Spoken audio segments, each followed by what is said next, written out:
Hello guys, तो मैं Sophia personal reader से आपके लिए केमिस्ट्री की एक और नई वीडियो के साथ में, और हम यहाँ पर पढ़ रहे हैं हमारा अगला चैप्टर। अब क्लास 9th का जो केमिस्ट्री था वो मैंने आपको लास्ट वाली वीडियो में कंप्लीट करवा दिया था। सो अब मैं आपको यहाँ पर पढ़ाने जा रही हूँ क्लास 10th का हम यहाँ पर केमिस्ट्री पढ़ने वाले हैं। सो क्लास 10th की केमिस्ट्री हम यहाँ पर प्रोसीड करेंगे। Chemical reaction and equation chapter number 1 का नाम है। बहुत ही इंपॉर्टेंट चैप्टर है ये केमिकल। सबसे पहले फर्स्ट टॉपिक हम यहाँ पर केमिकल रिएक्शन एंड इक्वेशन में डिस्कस करते हैं कि केमिकल रिएक्शन होती क्या है। What do you mean by chemical reaction, ठीक है। तो वो सबसे पहले हम यहाँ पर डिस्कस करेंगे। तो मैं यहाँ पर आपका हेडिंग डाल दे रही हूँ केमिकल रिएक्शन। केमिकल रिएक्शन क्या होती है वो हम सबसे पहले यहाँ पर डिस्कस करने वाले हैं। व्हाट इज़ केमिकल रिएक्शन, ये हम यहाँ पर पढ़ेंगे। तो केमिकल रिएक्शन का मतलब क्या होता है? The transformation of chemical substance into another chemical substance is known as chemical reaction. किसी एक केमिकल का किसी दूसरे केमिकल के अंदर ट्रांसफॉर्मेशन होना, ये प्रोसीजर कहलाती है केमिकल रिएक्शन। जब भी आप किसी एक केमिकल को किसी दूसरे केमिकल में क्या करते हैं, कन्वर्ट करते हैं, तो इसको हम क्या बोलते हैं? इसको हम बोलते हैं केमिकल रिएक्शन, ठीक है। सो डेफिनेशन आपकी हो जाएगी द ट्रांसफॉर्मेशन ऑफ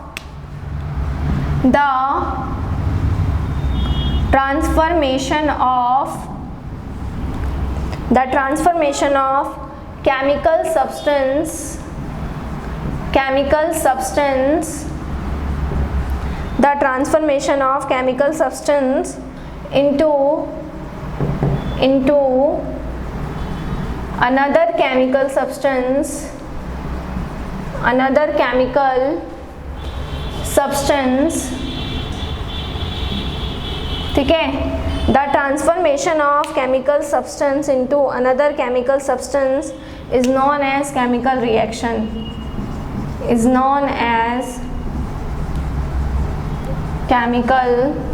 रिएक्शन, ठीक है। जब भी हम किसी एक केमिकल सब्सटेंस को दूसरे केमिकल सब्सटेंस में क्या करते हैं, चेंज करते हैं, सो उसको हम कहते हैं केमिकल रिएक्शन। इसके कुछ एग्जांपल मैं आपको बता देती हूँ, जैसे कि डाइजेशन ऑफ फूड का बॉडी के अंदर डाइजेस्ट होना, ये भी एक तरह की केमिकल प्रोसेस होती है। बायोलॉजिकल प्रोसेस भी है ये तो। लेकिन क्या होता है, जब फूड बॉडी के अंदर डाइजेस्ट होता है तो वो एक केमिकल सब्सटेंस से दूसरे केमिकल सब्सटेंस में कन्वर्ट होता है। जैसे कार्बोहाइड्रेट्स काय में कन्वर्ट हो जाते हैं, ग्लूकोज में। फैट्स कन्वर्ट हो जाते हैं फैटी एसिड में, ठीक है। प्रोटीन्स कन्वर्ट हो जाते हैं अमीनो एसिड्स में। सो जो भी जितने भी रहते हैं वो चेंज होते रहते हैं। रस्टिंग ऑफ आयरन की अगर हम बात करें, प्योर आयरन जो रहता है वो कन्वर्ट हो जाता है, या मिल्क का कर्ड में कन्वर्ट होना, ये भी एक तरह की केमिकल रिएक्शन है। क्योंकि पहले वो मिल्क था, एक दूसरा केमिकल था, लेकिन जब वो कर्ड में कन्वर्ट हुआ सो वो दूसरा एक केमिकल बन चुका है। तो एक केमिकल सब्सटेंस किस में कन्वर्ट हो रहा है? दूसरे केमिकल सब्सटेंस के अंदर कन्वर्ट हो रहा है। और यही कन्वर्जन की जो प्रोसेस रहती है उसी को हम क्या बोलते हैं? केमिकल रिएक्शन कहते हैं, ठीक है। क्लियर। अब यहाँ पर मैं आपको कुछ चीज़ें बता देती हूँ। देखिए, rusting of iron, milk to curd, milk convert into curd. So ये कुछ क्या हो जाएंगी, ये कुछ प्रोसेस हो जाएंगी, ठीक है। अब किसी केमिकल रिएक्शन में क्या होता है? In a chemical reaction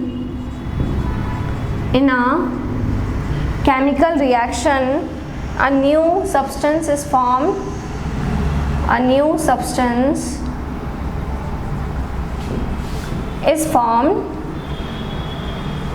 which is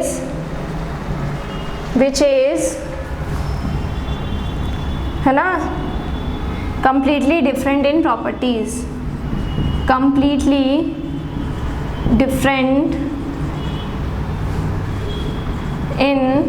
properties, ठीक है, from the original substance,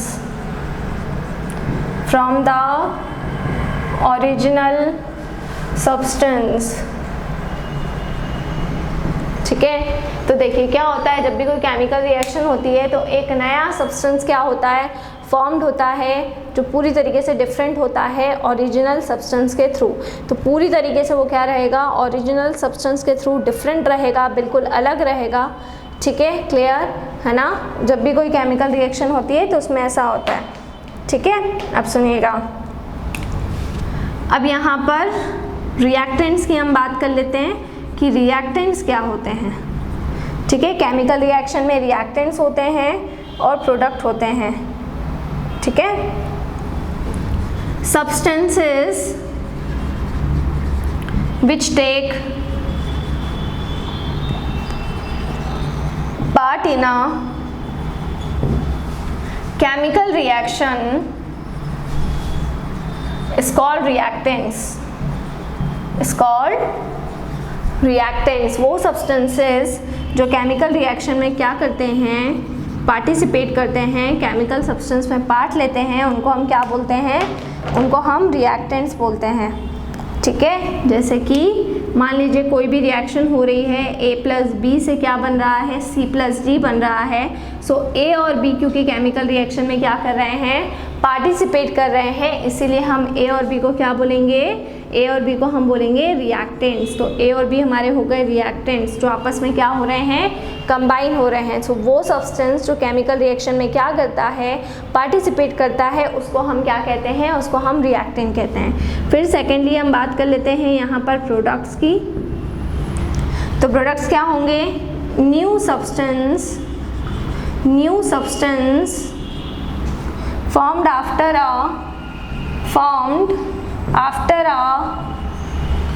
chemical reaction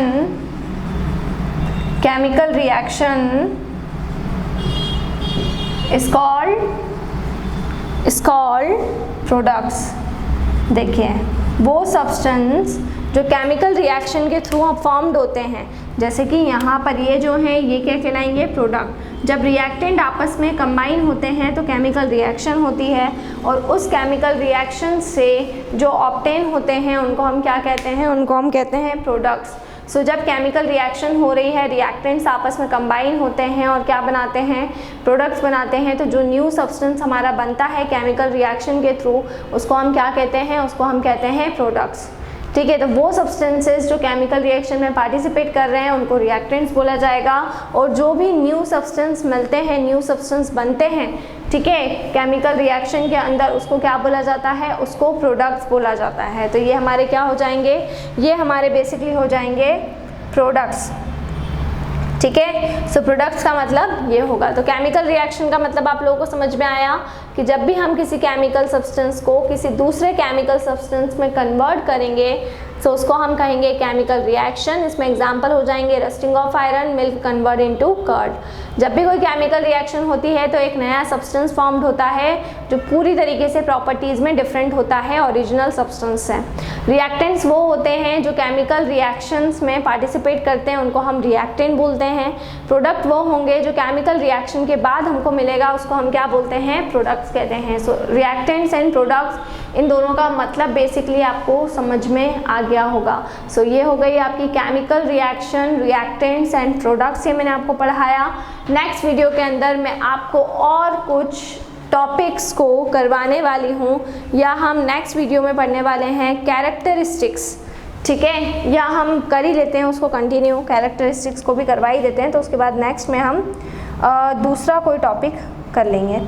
so characteristics भी हम कंटिन्यू कर लेते हैं। यहाँ पे कैरेक्टरिस्टिक्स ऑफ केमिकल रिएक्शन, वो भी देख लेते हैं, वो वाला पार्ट क्या है।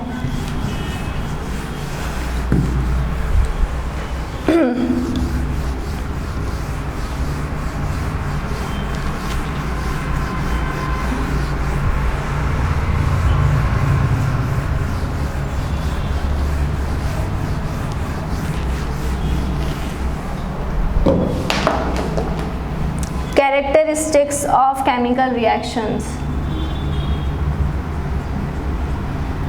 Characteristics of chemical reactions.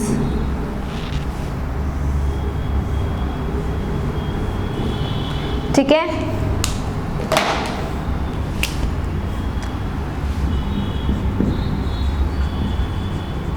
Evolution of gas, सबसे पहला कैरेक्टरिस्टिक्स हो जाएगा इवोल्यूशन ऑफ गैस।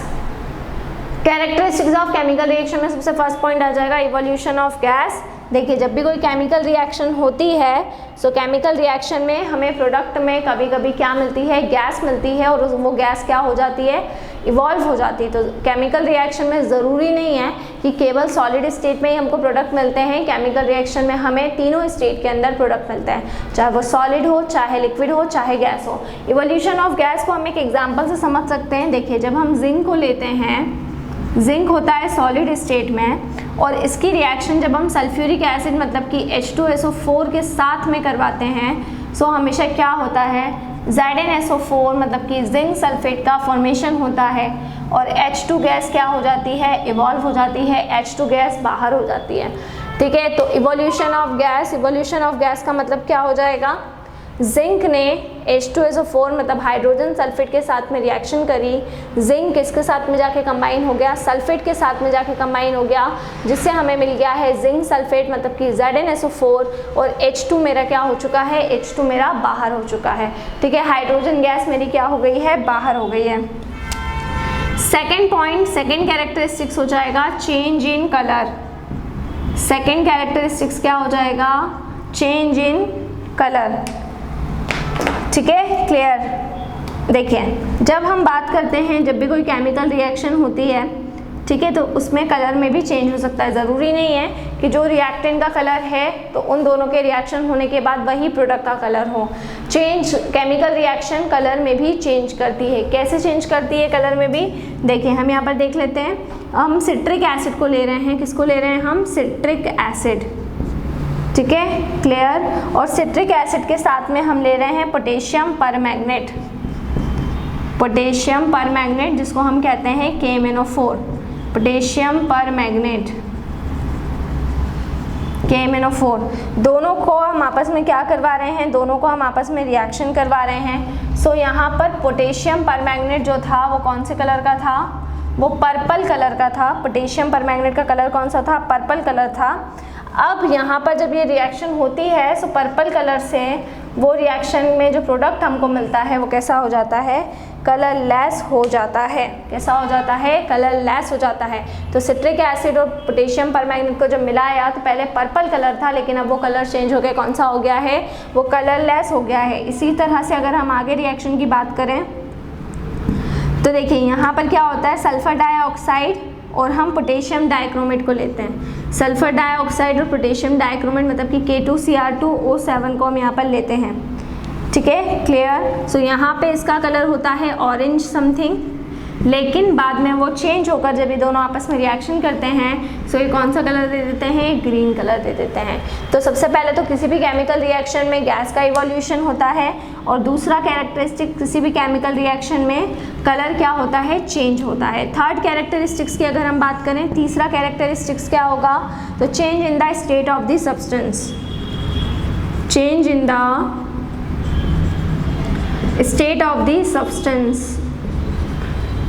किसी भी सब्सटेंस की स्टेट में भी चेंज हो सकता है, किसी भी सब्सटेंस की स्टेट चेंज हो सकती है। स्टेट का मतलब अगर वो सॉलिड है तो वो प्रोडक्ट में लिक्विड हो सकता है, गैस हो सकता है, जब जो भी प्रोडक्ट मिलेगा वो हमें डिफरेंट मिलेगा। So change in the state of the substance किस तरह से होगा, देख लीजिए आप यहाँ पर। देखिए, तो अगर हम ले लें सॉलिड से लिक्विड, लिक्विड टू गैस, कोई सा भी हो, ठीक है, क्लियर, वो चेंज होता रहता है। जैसे अगर हम बात करते हैं वैक्स को ले लेते हैं और वैक्स को हम कंबशन करते हैं,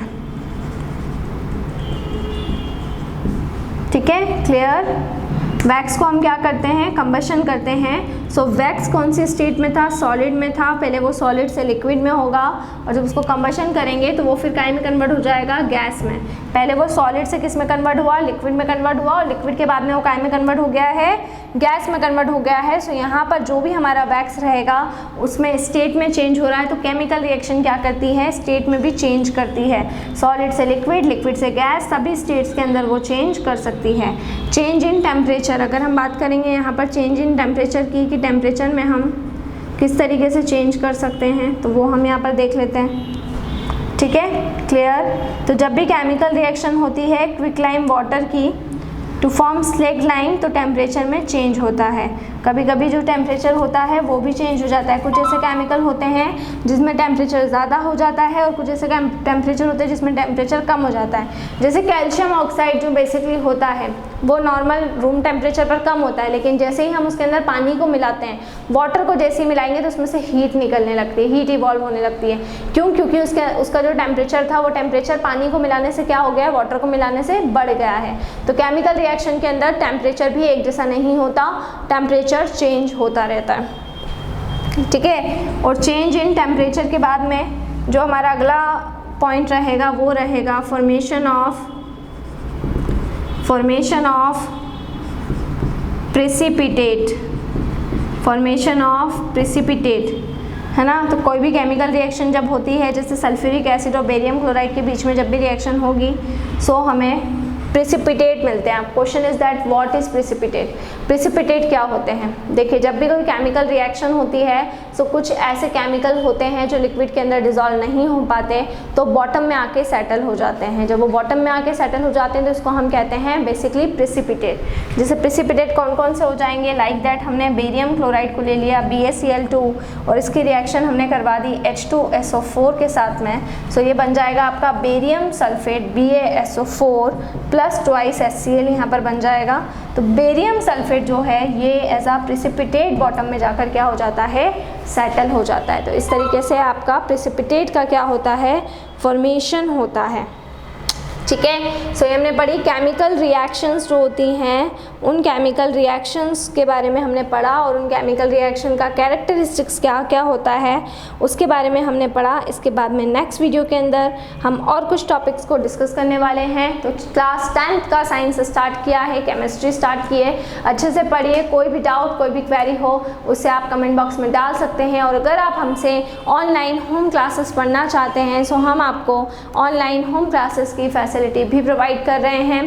हमसे ऑनलाइन होम क्लासेस पढ़ने के लिए डिस्क्रिप्शन में जाकर सारी डिटेल्स ले लें और हमसे कांटेक्ट करें। इसके पहले मैं आपको 9th की पूरी केमिस्ट्री करवा चुकी हूँ। सो जो भी बच्चे 9th स्टैंडर्ड के हैं वो प्रीवियस प्लेलिस्ट वाले सेक्शन में जाएं, वहाँ से जाकर कंप्लीट कर सकते हैं। सो घर पर रहें, सुरक्षित रहें, बाहर ना निकलें, बहुत ज़रूरी हो तो ही बाहर निकलें। Stay home, stay safe. Thank you so much.